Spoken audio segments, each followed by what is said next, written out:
봉독하겠습니다. 보라, 사독과 그와 함께한 모든 레위 사람도 하나님의 언약궤를 메어다가 하나님의 궤를 내려놓고 아비아달도 올라와서 모든 백성이 성에서 나오기를 기다리도다. 왕이 사독에게 이르되, 보라, 하나님의 궤를 성읍으로 도로 메어 가라. 만일 내가 여호와 앞에서 은혜를 입으면 도로 나를 인도하사 내게 그 궤와 그 계신 데를 보이시리라. 그러나 그가 이와 같이 말씀하시기를 내가 너를 기뻐하지 아니한다 하시면 종이 여기 있사오니 선히 여기시는 대로 내게 행하시옵소서 하리라. 왕이 또 제사장 사독에게 이르되 네가 선견자가 아니냐.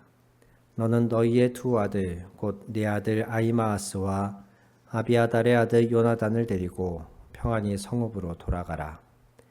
너희에게서 내게 알리는 소식이 올 때까지 내가 광야 나루토에서 기다리리라 하니라. 사독과 아비아달이 하나님의 궤를 예루살렘으로 도로 메어다 놓고 거기 머물러 있으니라. 아멘. 기억을 떠올려 보시라고 이전에 설교 내용을 간단히 요약을 해 보겠습니다. 그래야 또 오늘 이어질 내용들이 이해가 되시고 하니까요. 다윗이 밧세바를 범하고 그것을 은폐하기 위해 그의 남편인 우리아를 죽음으로 이르렀던 사건들이 11장, 12장에 기록되어 있고 그것을 하나님이 나단 선지자를 통해서 책망하셨습니다. 그래서 다윗은 회개하고 선지자의 입을 통해서 하나님도 너희를 용서하셨다라는 선언을 듣게 됩니다.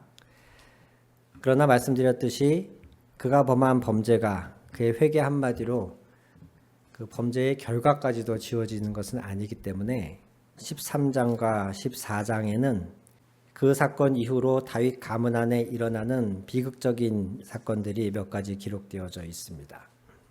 그 결과 15장에 이르러서 사무엘하 15장에 이르러서 압살롬이 반역을 일으켜서 다윗이 성에서 쫓겨나는 일이 벌어지게 되는 겁니다. 압살롬은 다른 사람도 아니고 다윗의 셋째 아들이죠. 13장에서 다윗의 첫째 아들인 암논이 이복 누이인 다말을 겁탈하고 쫓아내는 아주 모욕적인 일을 벌입니다. 이것 때문에 첫째 아들 암논에게 원한을 품은 압살롬, 즉 다말의 친오빠가 되는 압살롬이 2년 뒤에 암논을 죽입니다. 형제간에 죽고 죽이는 사건이 벌어진 거예요.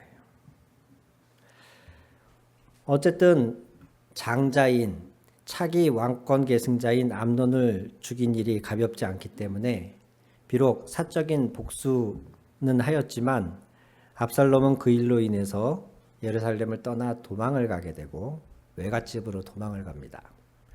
그곳에서 3년 정도의 시간을 허비한 후에 다시 예루살렘으로 돌아오게 되죠.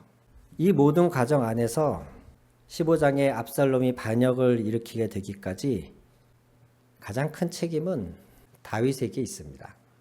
총 기간으로만 따지면은요, 첫째 아들 암논이 자기 누이인 다말을 욕보인 그 시점부터 2년, 그 뒤에 2년 뒤에 암논이 압살롬에 의해 죽고 암논을 죽인 압살롬이 도망가서 3년, 그리고 돌아와서 또 2년, 총 7년여의 기간 동안에 다윗이 한 게 아무것도 없습니다.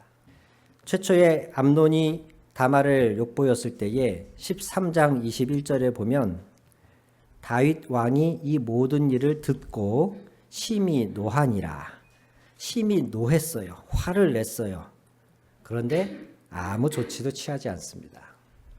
본래 율법에 의하면 시집가지 아니한 처녀를 욕보인 사람은 본인에게는 아무 선택권이 없습니다. 무조건 그 여인을 자기 아내로 맞아들이게끔 되어 있습니다.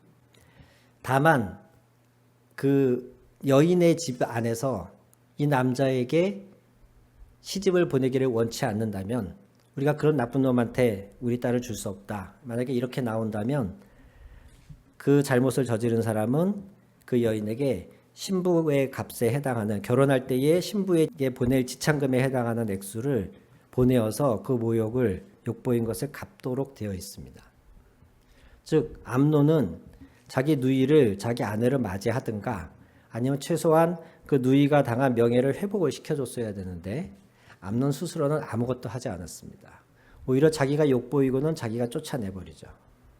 다윗은 이 얘기를 듣고도 암논을 혼내지도 않고 어떤 징계를 주지도 않고 다말의 오빠인 압살롬을 위로해 주지도 않습니다. 그런 여타의 이야기가 성경에 전혀 기록되지 않아요. 그러면서 그런 상태로, 그런 애매하고 찝찝한 상태로 그냥 2년의 시간이 흘러요.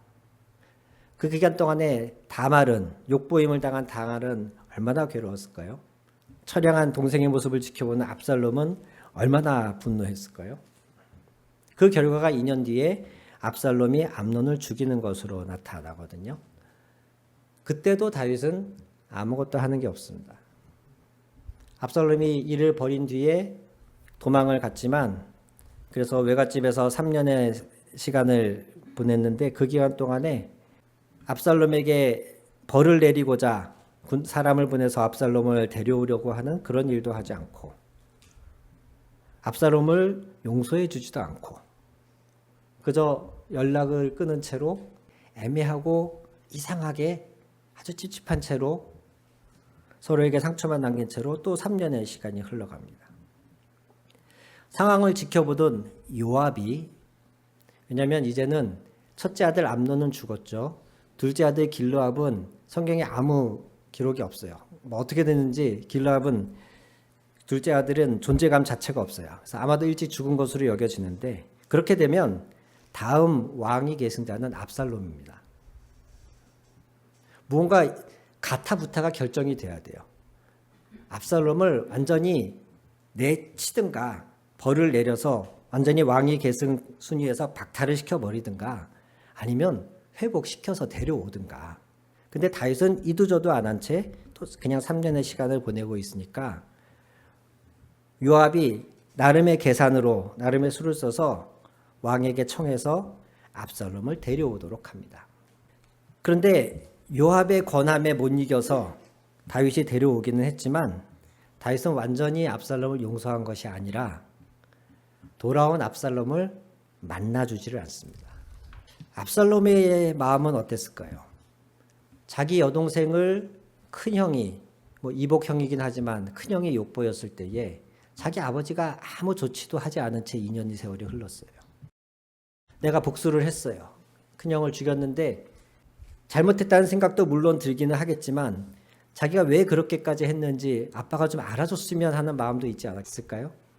그 외갓집에 3년을 도망가 있는 동안에 이제나 저제나 그게 벌을 내린다는 통지이든 용서를 한다는 전갈이든 무언가 소식이 오기를 기다리지 않았을까 싶은데 3년 동안 다윗은 아무 조치를 하지 않아요.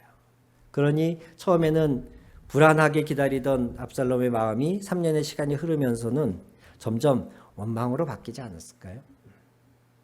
3년 만에 기다리던 소식이 와서 돌아와라 그래요. 돌아와라. 그래서 잔뜩 기대를 가지고 돌아왔을 거라고 생각합니다. 근데 14장 24절에 보면 왕이 이르되 그를, 여기서 그는 압살롬입니다. 그의 집으로 물러가게 하여 내 얼굴을 볼 수 없게 하라. 압살롬이 자기 집으로 돌아가고 왕의 얼굴을 보지 못하니라. 잔뜩 기대를 갖고 돌아왔는데 아빠가 만나주지 않아요. 그리고 14장 28절에 보면 압살롬이 이태 동안 예루살렘에 있으되 왕의 얼굴을 보지 못하였으므로 이렇게 기록합니다. 2년 동안 예루살렘에 있었는데 아빠가 만나주지 않는 거예요. 압살롬의 집은 예루살렘이 아닙니다. 집으로 돌아가라 그랬는데 압살롬은 자기 집으로 돌아가지 않고 그래도 왕인 아버지를 만날 일말의 희망을 갖고 예루살렘에 머물면서 기다린 거예요. 그런데도 다윗이 만나주지 않습니다. 요압조차도 압살롬이 만나달라는데 만나주지를 않습니다. 압살롬이 너무나 뿔이 나서 요압의 밭에다가 불을 질러버려요. 그제서야 요압이 압살롬을 만나주고 압살롬이 요압에게 하소연한 끝에 예루살렘으로 돌아오고 2년 뒤에 억지로 압살롬이 다윗의 얼굴을 보게 됩니다. 12장부터 14장에 이르기까지, 즉 다윗 가문 안에 이러한 비극적인 일이 일어나는 과정에서 우리가 잘 알던 다윗과는 전혀 다른 모습의 다윗을 보게 되는데, 다윗이 한 번도 하나님께 물었다라던가 하나님을 찾았다라던가 이런 구절이 나오질 않습니다. 여러분 잘 아시다시피 다윗은 사울 왕을 피해서 도망다니던 시절에도 하나님께 물어서 시글락 성을 가서 도와줄까요 말까요? 아말렉이 자기들을 쳤을 때에 우리가 가서 아말렉을 쫓으면 만나서 이길 수 있겠습니까? 없겠습니까? 이렇게 묻던 왕이거든요. 그가 왕이 된 이후에도 블레셋과 싸울 기회가 있을 때마다 오늘은 어떻게 할까요? 그럼 하루는 하나님이 돌아가서 기습해라. 그럼 그렇게 하고, 오늘은 가서 정면으로 쳐라. 그럼 그렇게 하고, 이런 모습이 하나님이 다윗에게서 보셨던 그 마음에 합한 자라 하셨던 모습인데, 밧세바 사건 이후에 다윗이 무려 7년, 거기에 압살롬이 반역을 준비한 기간 4년을 더하면 이 11년여의 기간 동안에 그가 적극적으로 하나님을 찾던가 하나님을 만났다라든가 하나님의 음성을 들었다라든가 이런 구절이 전혀 나오지 않습니다.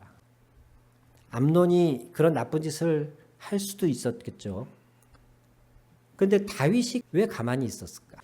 만약에 다윗이 그를 제대로 징계했더라도, 치리했더라도 그 뒤에 압살롬이 암논을 죽이는 사건이 있었을까? 또 압살롬이 암논을 죽인 사건 이후에라도 그때라도 정신 차리고 다윗이 하나님 어떻게 하면 좋겠습니까? 어떻게 해야 우리 가정이 다시 회복될 수 있겠습니까?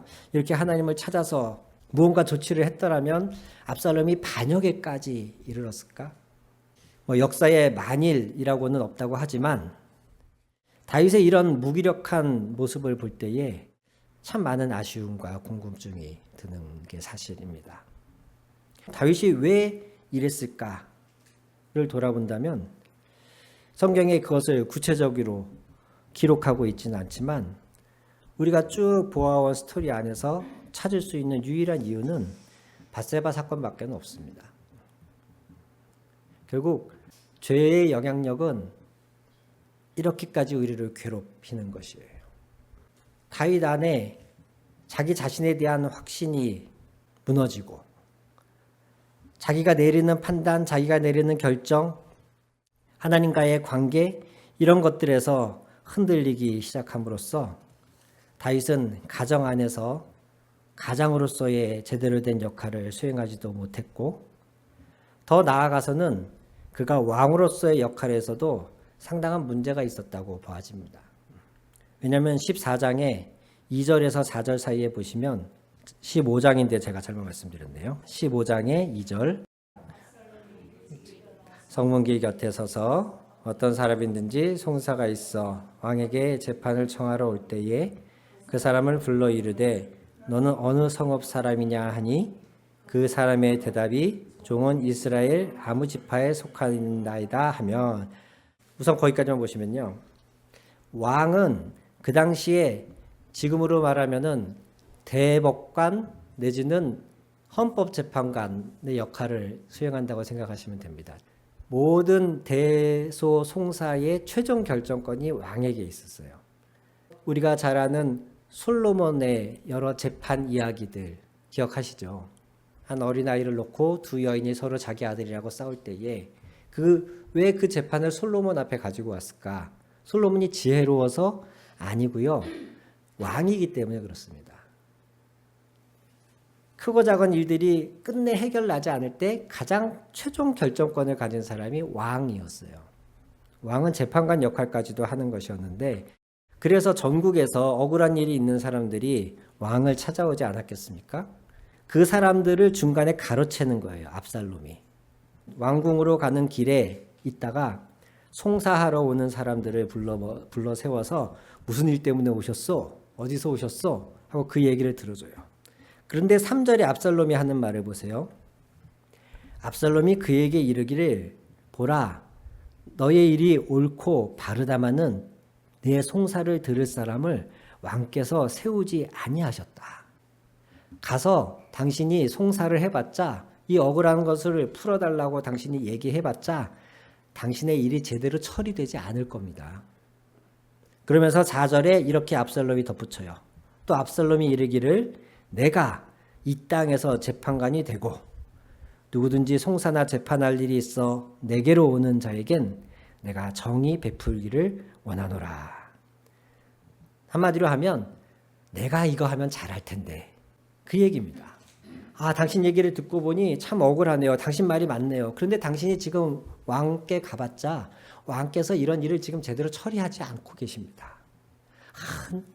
나한테 그 역할이 주어진다면 내가 재판관이 된다면 나는 정의롭게 온전하게 잘 판단할 수 있을 텐데 참 아쉽습니다. 이러면서 사람들의 마음을 자기에게로 뺏어가는 작업을 합니다. 이것이 가능했다는 것 자체가 지금 왕이 왕의 업무를, 왕의 역할을 제대로 하고 있지 못하다는 반증이에요.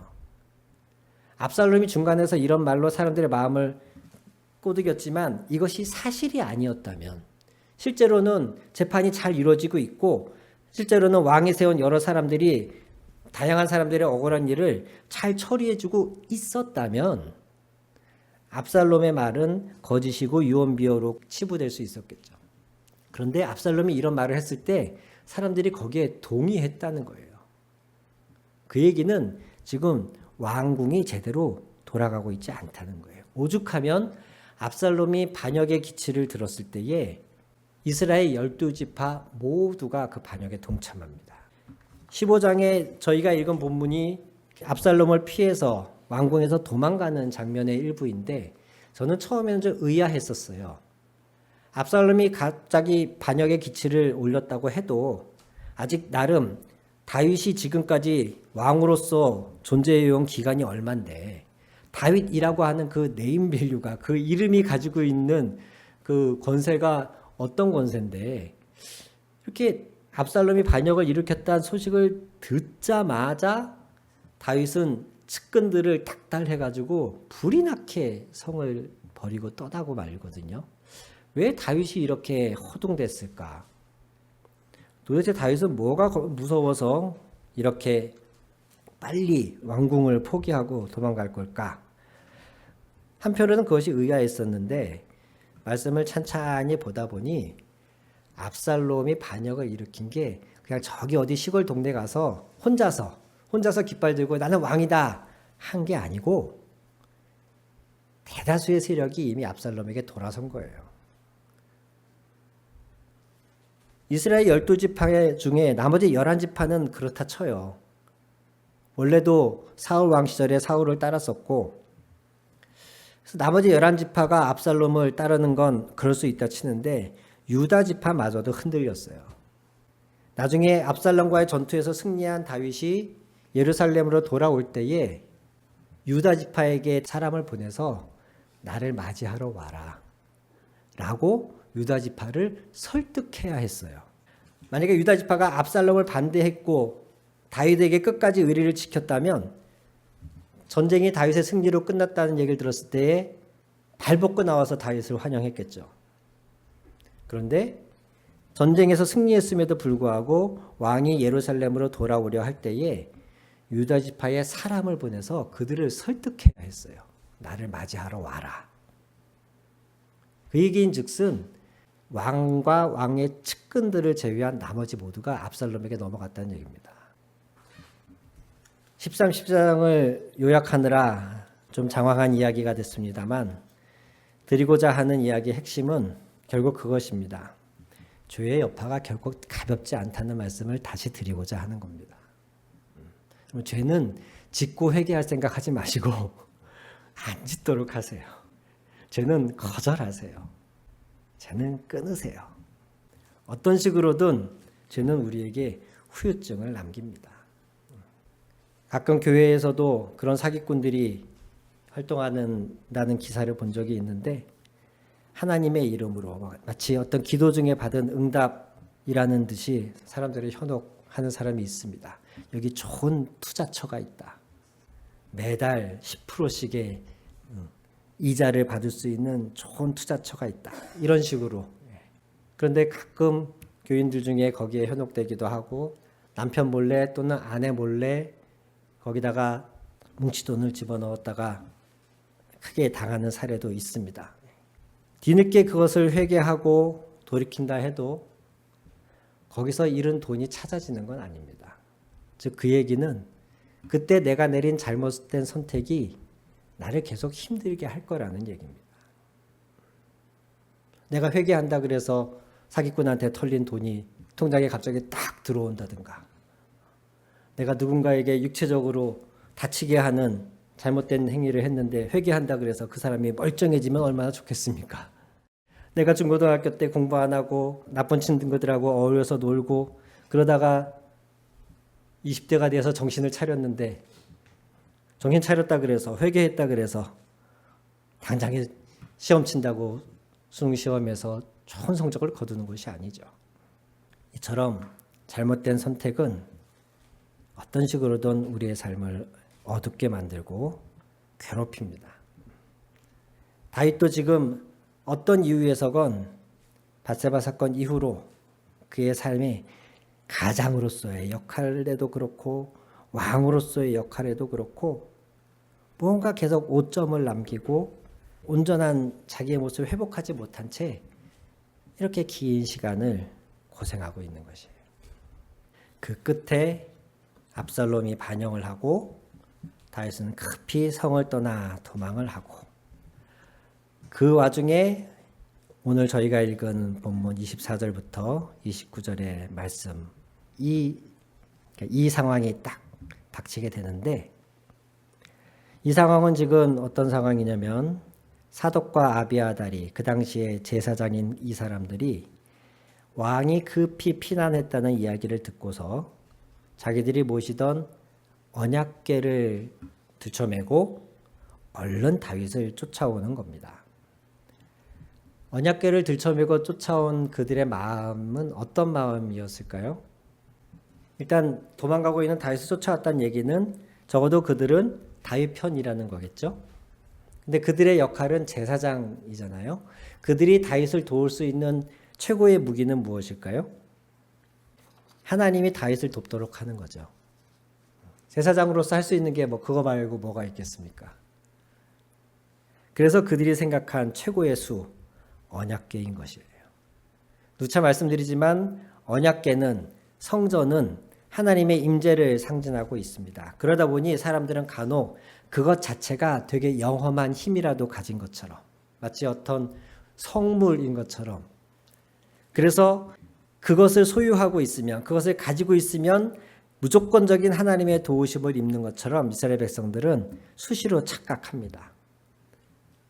사무엘상 초기에도 블레셋과 싸울 때에 이스라엘 사람들은 언약궤를 들고 갔다가 오히려 전쟁에서 패하고 언약궤마저 빼앗긴 적이 있죠.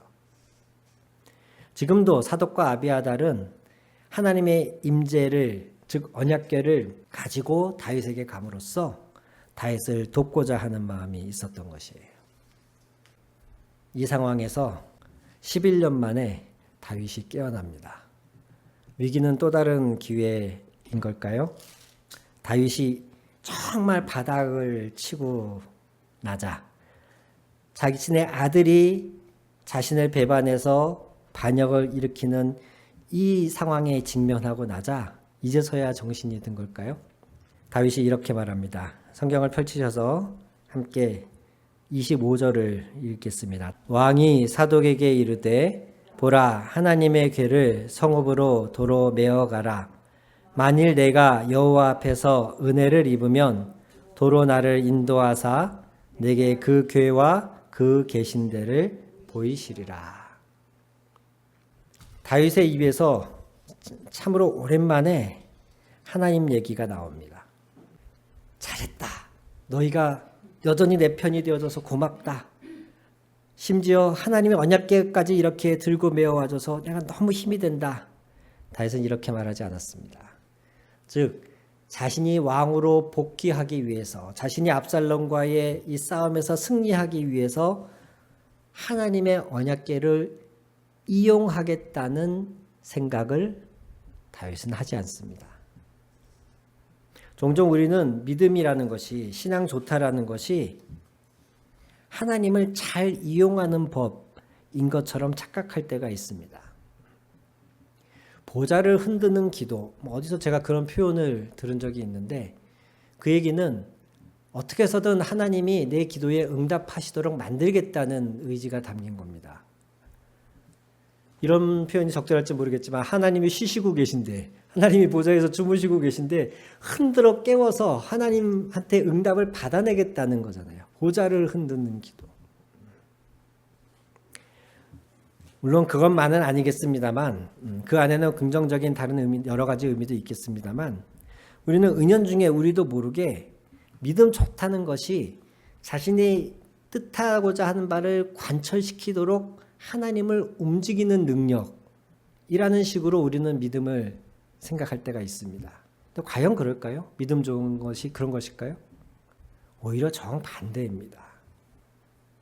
믿음 좋다는 것은 하나님이 움직이시는 대로 내가 움직여지는 것이 믿음이 좋은 것입니다. 사울 왕은 그가 하나님의 말씀을 어겨서 하나님이 이제 너에게서 떠나겠다, 내가 다른 사람을 너를 대신하여 왕을 세우겠다 라고 몇 번이나 사무엘을 통해서 하나님 말씀하셨는데, 사울 왕은 그걸 거절한 거예요. 어떻게든 그 왕좌에서 내려오지 않으려고 아득바득 하나님이 세우신 사람 다윗을 죽이려고까지 하면서 사울은 자신의 뜻을 하나님께 관철시키려고 했어요. 그게 믿음 좋은 겁니까? 디모데전서 6장 5절에 보면 경건을 이익의 방도로 생각하는 자들의 다툼이 일어날 것이다, 이렇게 말씀합니다. 경건을, 신앙을, 믿음을 이익의 방도로 생각하는 사람, 이익의 수단으로 생각하는 사람, 교회 다니는 것을, 믿음을 자신의 성공을 위한 수단으로 여기는 사람들이 교회 안에서 다툼을 일으킬 것이다, 그렇게 말씀하는 것이에요. 지금 다윗은 딱 그런 상황에 직면한 겁니다. 자기를 충실히 따라주는 제사장들이 자신을 위해서 하나님의 언약궤를 들고 왔어요. 너무나 좋은 기회죠. 그런데 다윗은 이때서야 정신을 차리고서 정말 중요한 것은 나를 위해 하나님이 움직이도록 만드는 것이 아니라 하나님이 원하시는 곳에 내가 있는 것이라는 것을 다윗은 고백하는 겁니다. 여호와의 언약궤를 다시 도로 메어서 예루살렘으로 가십시오. 그러면서 다윗이 중간에 이런 표현을 하죠. 여호와 앞에서 은혜를 입으면, 여호와 앞에서 은혜를 입으면, 25절의 중간쯤에 있습니다.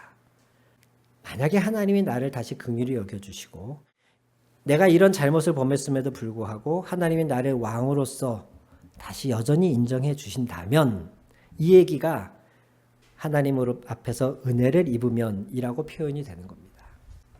나를 다시 왕으로 회복시켜 주십시오. 저 압살롬의 꾀를 막아 주십시오. 압살롬에게 돌아선 사람들의 마음이 나에게 돌이키게 해 주십시오. 주여 믿습니다. 이 언약궤를 붙들고 사정사정한 것이 아니고 다윗은 하나님께 그 선택권을 돌려드리는 거예요.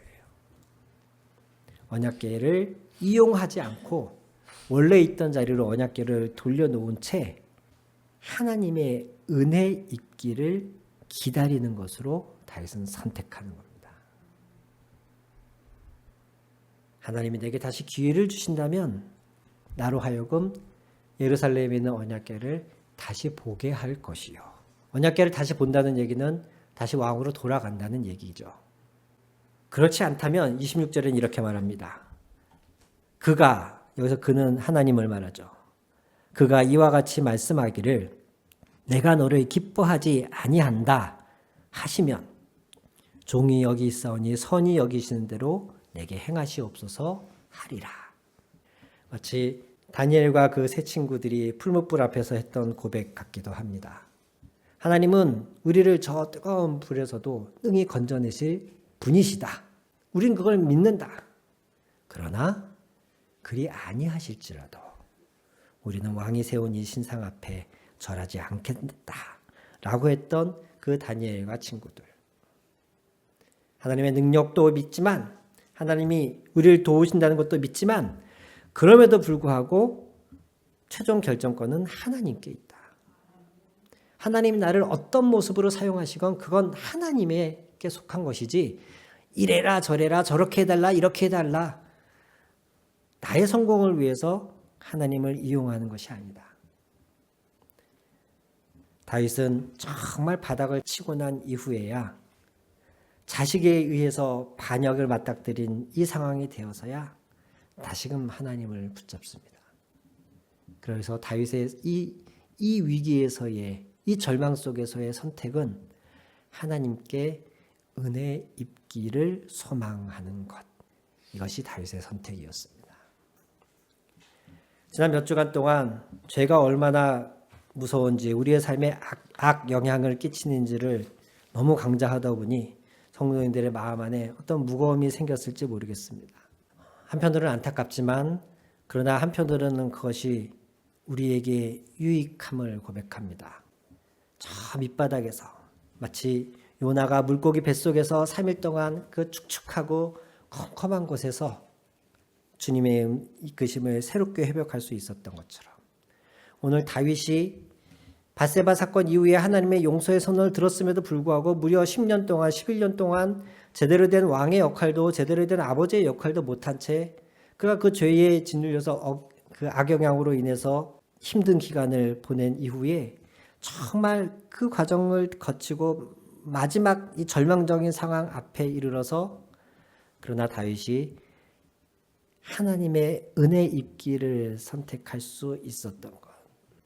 이 마음이 오늘 저와 여러분에게도 하나님이 기다리시고 기대하는 마음이라고 믿습니다. 오늘 우리도 마찬가지입니다.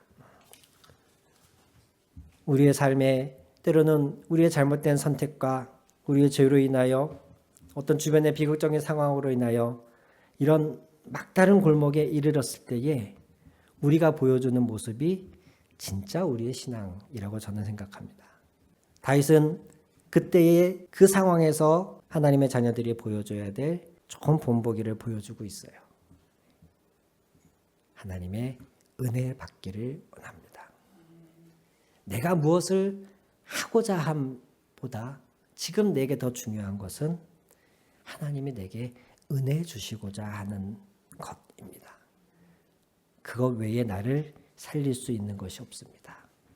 심지어 이 좋은 기회조차도 언약궤를 이용할 수 있는 기회조차도 내가 포기하고 이런다고 해서 하나님이 내 부탁을 들어주실 것이라고 저는 생각하지 않습니다. 마치 언약궤를 볼모로 삼아서 언약궤를 인질로 삼아서 하나님으로 하여금 나를 돕게끔 만드는 것 이것은 오히려 불신앙이고 하나님에 대한 모욕입니다. 이 언약궤를 본래의 자리로 돌려놓겠사오니 주님 내게 은혜를 베풀어 주십시오. 제가 할 수 있는 것은 아무것도 없습니다.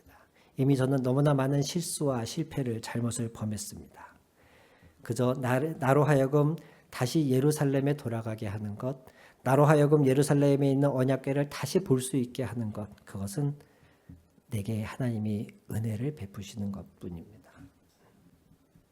다윗의 이 선택이 다윗을 회복시켰다고 믿습니다.